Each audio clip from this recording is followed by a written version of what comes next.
Hello, sisters and brothers in the United States. I'm Sid Ryan, the former president of the Ontario Federation of Labour, representing over 1.2 million workers in the province of Ontario. Today, I'm speaking to you because the world is watching as Donald Trump and Elon Musk swing their wrecking ball at your jobs, services, and basically human rights. The only way to stop them is for workers and community activists to stand up and fight back. In the mid-1990s, Ontario faced a similar situation when a guy named Mike Harris became the Premier. A Republican-style leader, he slashed welfare by 22%, closed hospitals, gutted school budgets, privatised services, and tens of thousands of public sector jobs were eliminated. We hit back with days of action, mobilising unions and hundreds of community activists. We rocked Harris's world. You're facing similar savage cuts now with Musk demonising public sector workers, slashing services like an arsonist running the fire department. Trump's tariffs and Musk's Doge are wreaking havoc. We had our own arsonist in Harris and we basically stopped him. In 1995, Harris's common sense revolution butchered programs for the needy, shut down small hospitals, laid off school teachers and sold off public highway to a Spanish consortium. Sound familiar? We launched the Days of Action campaign, uniting private and public sector unions with community partners. We educated over 1.2 million members and the public through rotating one-day strikes, sparking debate and explaining why it was that we had to stop Harris. Each targeted city had union and community activist co-chairs. Workers walked out on Fridays, followed by mass rallies on the Saturday, where tens of thousands of activists were bussed in.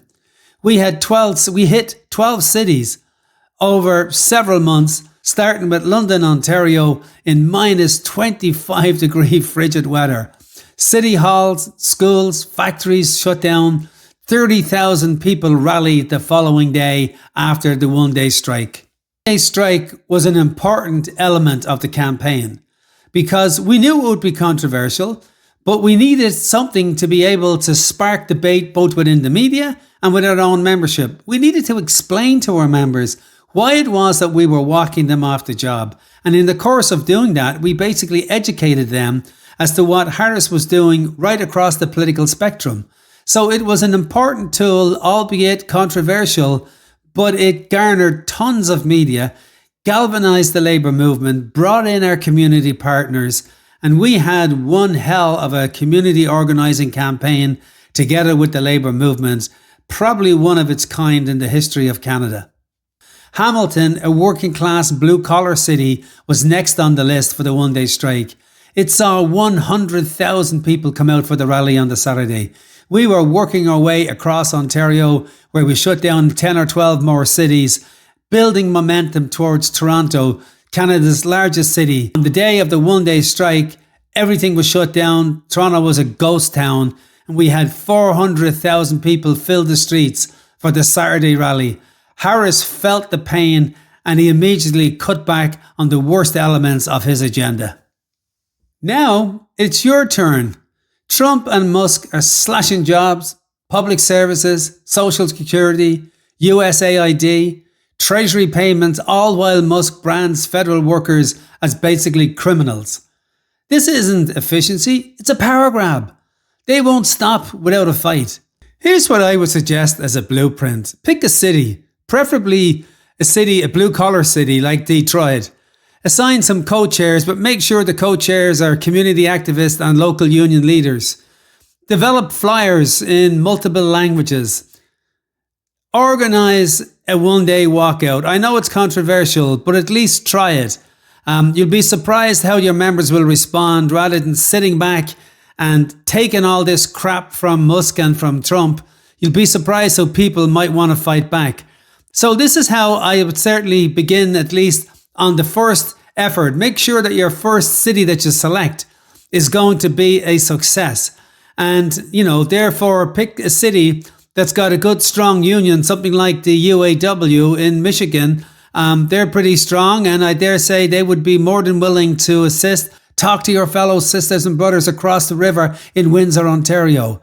Link up with the AFL-CIO, UAW, SEIU and groups like Black Lives Matter. Shut down cities until Trump and Musk choke on their own chaos.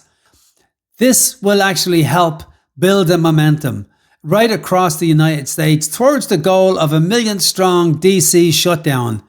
I'm already seeing sparks of a national campaign with the 50-51, where you're going to have 50 protests in 50 states on one day. That's brilliant. Also, the American Federation of Government Employees are out rallying right across the country. Build on those campaigns. Link up with the AFL-CIO, steelworkers, the UAW, SEIU. Essentially, make Trump and Musk choke on their own chaos. You don't have to take this. I mean, literally, don't sit back and allow these guys, because if you do, they will bury you. Believe me, they're not going to stop until they get some pushback and until you start to see Trump's poll numbers start to plummet. So you need to take this into your own hands, my friends. This is your campaign. This is your country. These are your jobs. These are your families. Don't let them take it away from you without one hell of a fight. We made Harris bleed, driving down his polls and forcing him to retreat. You can do better. Prove them wrong. Fill the streets. Shake the towers. Take your country back. Canada's watching. Solidarity forever, my friends. You've been watching Straight Talk with Sid Ryan.